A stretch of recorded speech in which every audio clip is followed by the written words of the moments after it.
Jonathan Larson had an infectious, boundless enthusiasm about sort of all art and culture. How do you sort of relate to that?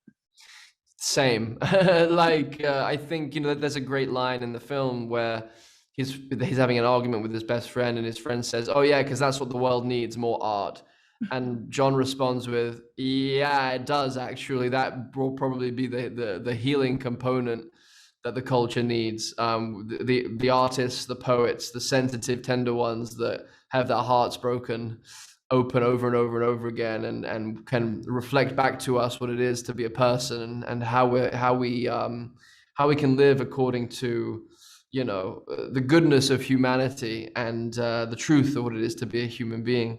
I do feel that way. I feel very, very strongly about that art saved my life, and I think it saves a lot of people's lives. And I think it's one of its purposes is to remind us of our connection to each other, to ourselves, and to the earth itself, and to life, and to try to make meaning out of being here, which is something that we all desperately need in a culture that's a lot of the time trying to render life meaningless, so that we will just fill it with things that don't mean anything, whether it's commercialism, materialism. And I think that's one of the things that John was railing against in his work and his life. And he saw his friends dropping like flies from giving up their own dreams to become insurance sales people or advertisers or whatnot. Obviously, he was deeply reflective on the shortness of life that was around him anyway, with a lost generation to the AIDS epidemic, and all of these things affecting him and radicalizing him and waking him up to the sacredness of life, and how do we get to the place where we are living according to our truest natures.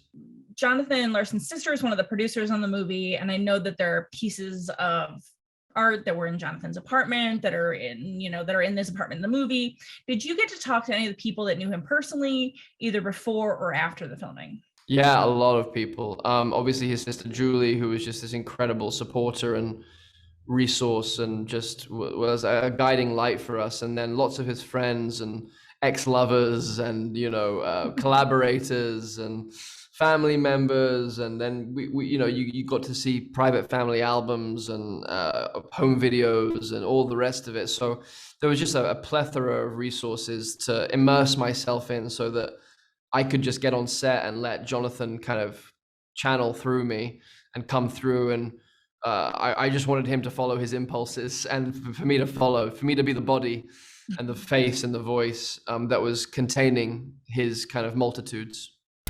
Everything explodes